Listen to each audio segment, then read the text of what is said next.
The horror genre is one of my personal favorites across all forms of media. Whether it be movies, games, or books, it's the genre that pushes boundaries and asks audience members to embrace things that might put them into uncomfortable or disturbing situations. And horror-themed comics have been around for as long as the art form has existed. But to me, there's one series, well, really one author that stands out above all the rest: Mike Mignola.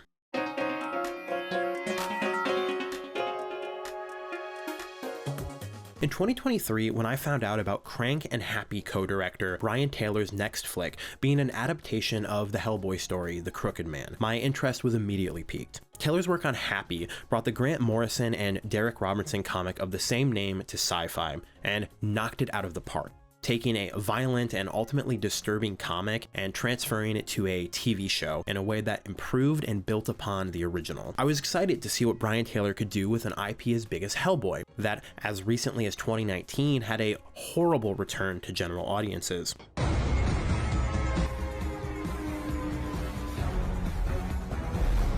And for fucking good reason. Unlike with Happy, I actually decided to check out the comic before the movie was released, so that I could get an idea of what I had to look forward to. While it didn't click with me immediately, I was ultimately impressed with the short story, and very curious as to what else Hellboy had to offer, and eventually I found myself dipping back in for more, this time starting from the very beginning, and that's where it clicked. Hellboy as a series, and the greater extended Magnolverse as it's called, is one of the most interesting and well-developed series I've ever read, across the comics and manga that I've experienced personally. For those who are unfamiliar, Hellboy follows the adventures of a demon who was summoned to Earth in 1944 by the evil Grigory Rasputin in an attempt to bring about the end of the world. His plan was ultimately thwarted, and Hellboy was adopted by Trevor Burtonholm, who cared for and raised Hellboy. He also started the Bureau for Paranormal Research and Defense, the BPRD, to help combat and prevent the ever-growing threat of supernatural happenings.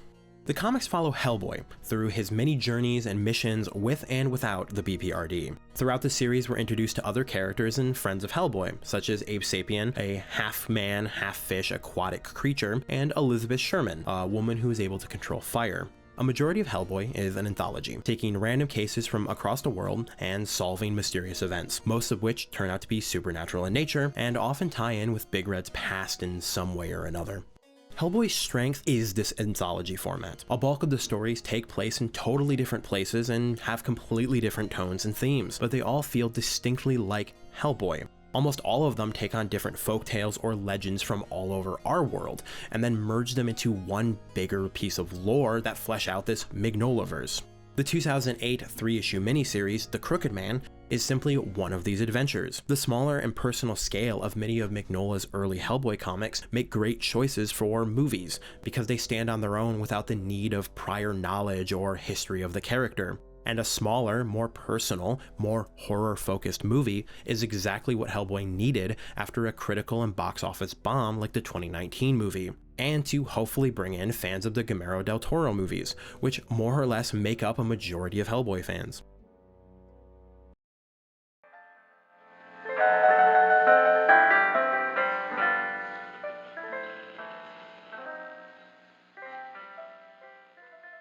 The Crooked Man opens in 1959, as our hero, Big Red himself, now played by Jack Kesey, is joined by two BPRD agents, Bobby Joe Song, played by Adeline Rudolph, and an unnamed stuck-up guy. They're currently transporting a rare spider via train back to headquarters for research. It's here we learn that Joe is primarily a researcher with no field experience whatsoever. Naturally, a simple mission goes wrong, and while the train is traveling through Appalachia, something calls out to the spider, and to Hellboy. Damn it, you're not hearing that? Hellboy, you okay? What's happening? This scene showcases two major aspects of this movie. First, it's still got that beautiful Brian Taylor feel, that sense of inertia with wide-angle lenses and a natural camcorder, boots-on-the-ground filmmaking approach that makes his movies so satisfying to watch. The second is that Crooked Man's limited budget and time constraints bleed through immediately. Within less than 5 minutes, we're met with a less than ideal CGI spider, train, and effects that feel Asylum 2B core, to put it bluntly. It's hard to talk about this movie without mentioning the post-production shortcomings. Jack Kesey refused to wear contact lenses, and the original plan was simply to edit his eyes in post to color match, but it was never implemented. The original title was completed by Brian Taylor himself at home because they just flat out ran out of time and money. Multiple times throughout the movie, the shoddy effects just straight up take me out of the scenes. Knowing the why behind their quality helps soften the blow, but it's one of those things where for some people, this just flat out might be the killing blow for a movie that's far better than the effects would let on. Shitty CG aside, this scene is a great cold open, and it's a good tone setter for what comes next. After the spider escapes, Joe and Hellboy start making their way into the forest to try and find civilization and a phone to contact the BPRD and inform them of what just happened. The two walk for a little while longer and finally arrive at what could hardly be called a village.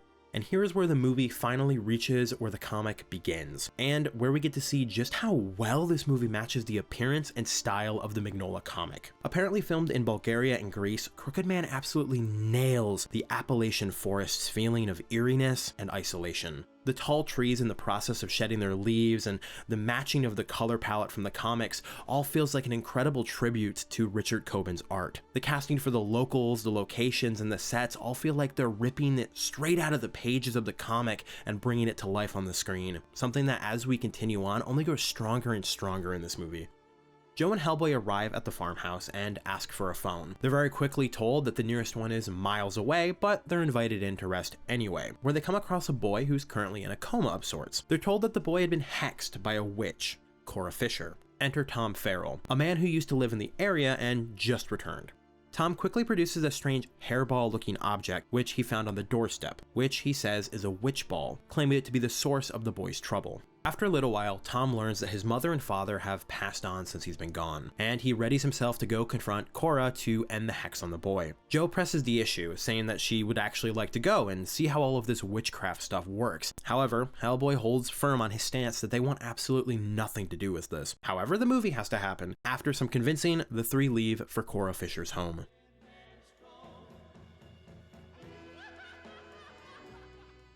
As the music swells, we're met with an abrupt fade to a title card, Witch Balls. This beautifully creepy vignette is ripped nearly word for word from the original source material. A single 2-panel page starring Granny Oakham, talking directly to you, the audience, explaining how we can make a witch ball for ourselves if we so want. This is one of those moments where only a comic book would do this. A breaking the fourth wall page break that takes us out of the story for the purpose of explaining some minor detail, or giving some context to the world in a way that you wouldn't otherwise have it. Typically, this is the kind of thing that stays in the medium where it was created. While appearing a bit earlier on in the movie than in the comic, this brief scene is awesome to see. Here we have the Crooked Man owning the fact that this is in the comic book, and I love seeing this in the movie. It's creepy, it's weird, and it just, again, it feels like a Mignola thing. And that's that. The gang arrives at Cora Fisher's. Discovering that she's nowhere to be found, they look around for a while Tom shares that he and Cora were actually lovers at one time. Eventually, they discover a familiar trapped in a jar, and upstairs they find the deflated skin of Cora. What follows is a dimly lit conversation where Hellboy just will not stop smoking! This is the first scene where we really start to notice how much Big Red smokes, and I love it! Hollywood has some aversion to having characters smoke, but it bleeds style and personality directly from the comic as puffs of smoke leave his mouth, nose, and even ears. How he'll just finish off a cigarette in between lines and straight up light up another one.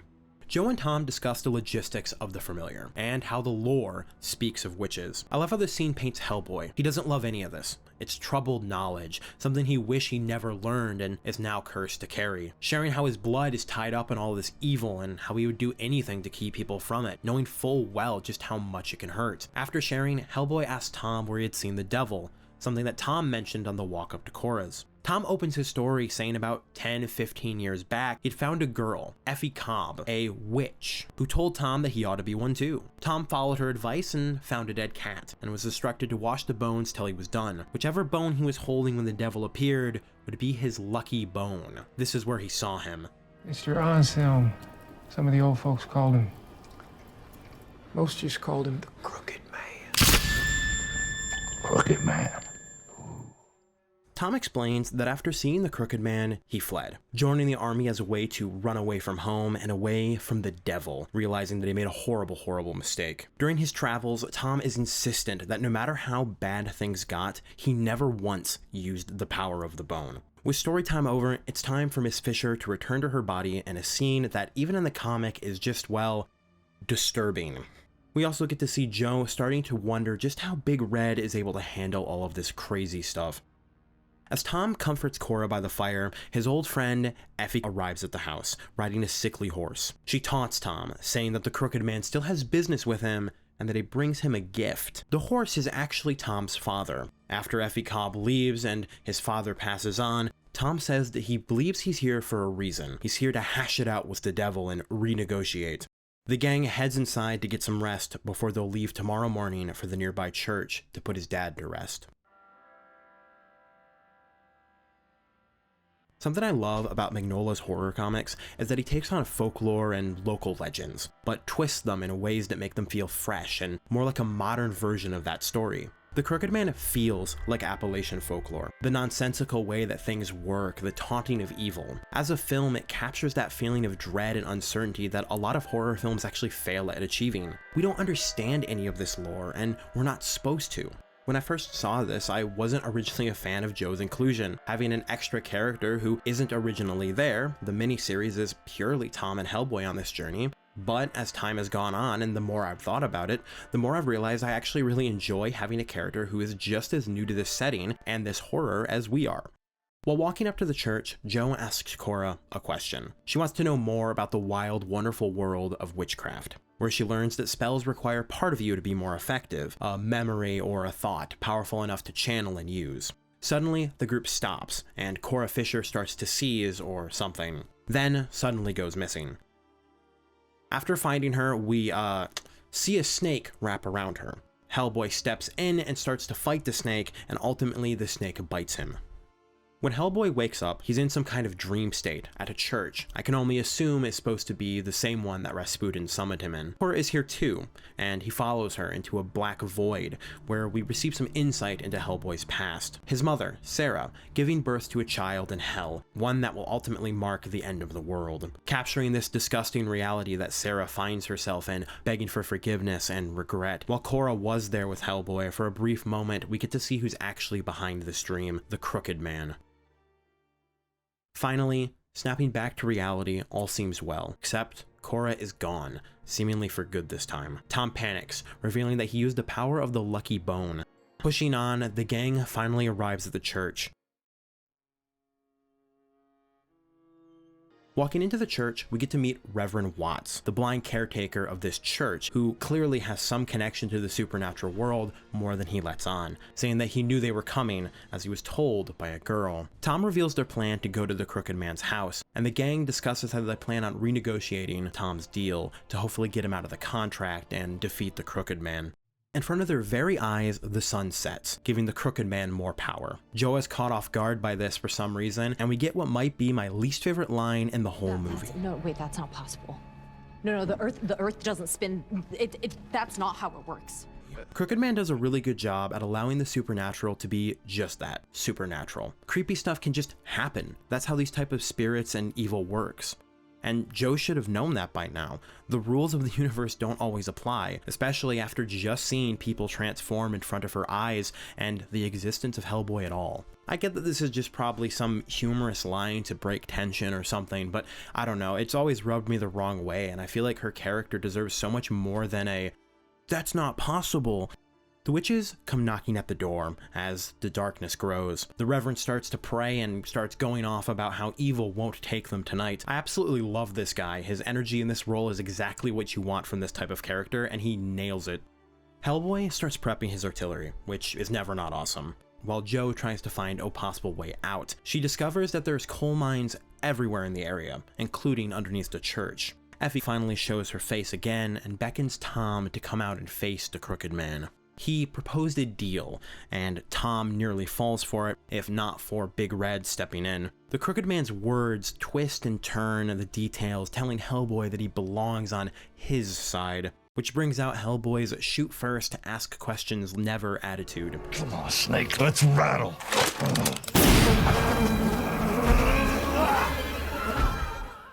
A few metal rods to the chest later, and we're back at the church, as the Crooked Man spins his powers trying to get Tom. The Reverend's faith gets tested as the Crooked Man tries to corrupt him, and the sinners that rest underneath the church are brought back to life, and we finally get to see Hellboy in his element, and that patented Brian Taylor action once again.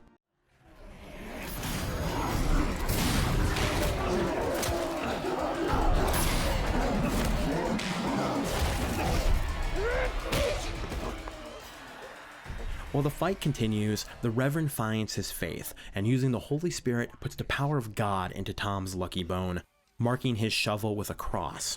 With their newfound holy weapon, Hellboy grabs the shovel and deals a critical winning blow to evil. Crooked Man isn't an action movie, it's a horror movie. The original story isn't action either, but when that action finally shows up, it's just as satisfying as we need it to be. That dirty, loose-feeling camera work and snappy editing that all of Taylor's work has matches the tone and feeling of Magnolverse action in the comics. Seeing zombies fly out of windows and gunshots actually knocking people back into chairs showcases just how powerful Hellboy really is, while also showing us just how scary these things are for the normal people. Tom and Joe check on Hellboy, and she mentions that they need to come back with a full team. Hellboy disagrees, saying that this needs to end now. Tom and him leave the church to go and finish the job, while Joe is given instructions which she ignores to leave. The group splits up. Hellboy and Tom decide to head to the Crooked Man's house, while Joe and the Reverend decide to enter the mines, hoping to help out however they can from there. The mansion is great. For a movie with such a tiny budget, the set design feels so alive and better than I would have expected. It's the perfect set piece for the final showdown. Our two stories quickly become linked together, as the witches and the Crooked Man attack both parties. Hellboy, however, is attacked in a different way, with visions of his mother begging to be put out of her misery. Joe in the mines begins to cast a spell using a memory of her childhood as a base. It succeeds and she's able to knock Hellboy out of the visions he was suffering from, and he gets to reunite with Tom for the final showdown against the Crooked Man. He attacks, and Hellboy is struggling to get a hit in as the two are wrestling around, crashing through walls and destroying this once beautiful mansion. Tom finally catches up with the two and throws the lucky bone at the Crooked Man, and with this rejection of his power, the spell is broken, weakening him enough for Hellboy to put a bullet through his head. He explodes into a pile of coins, and the threat is gone. Joe is reunited with the Reverend, who went into the mines with her, and somehow, by faith, managed to survive or something. On the way back, Hellboy tells Tom that he doesn't actually think the bone held any power, and it was inside of him the whole time. With the cargo reacquired and the Crooked Man dead, Hellboy and Joe's journey is finally over. And a short walk later, they find a phone box and call to get a ride out of there. And thus ends Hellboy, the Crooked Man.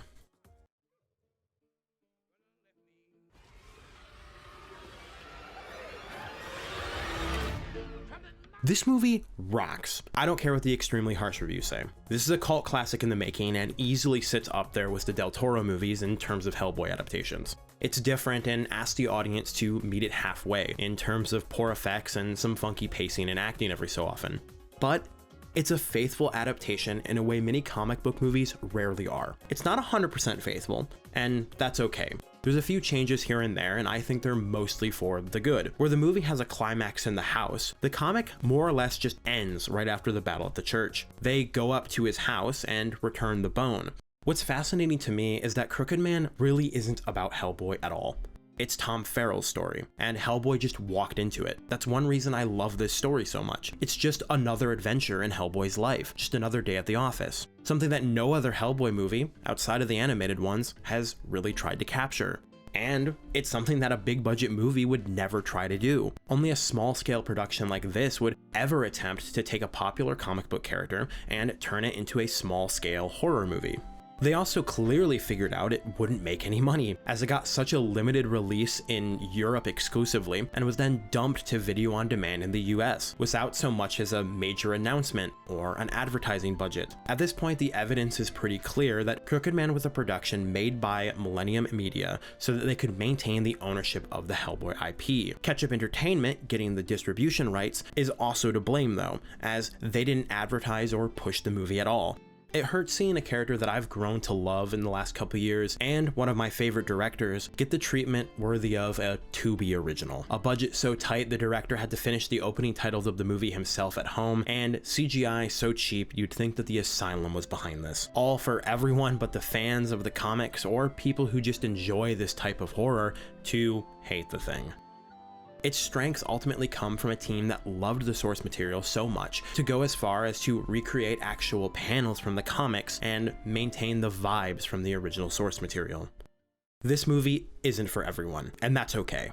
In fact, that's a good thing. Hellboy as a series is weird, and at its core, it's a horror franchise, which isn't for everyone. The previous films might have hit some of that tone, but it really wasn't until Crooked Man where Hellboy took the jump into being a full-on horror movie, something that I hope continues for this character in media going forward. I want a sequel to this movie. I really do. I want Jack back as Hellboy. I want Brian Taylor to direct another one of these. I want Hellboy to be an anthology series. The backlog of Magnolverse stories is ripe for adaptation. It's practically endless. A buddy cop style movie with Hellboy and Abe could easily be a hit. Just give it a budget and maybe some advertising.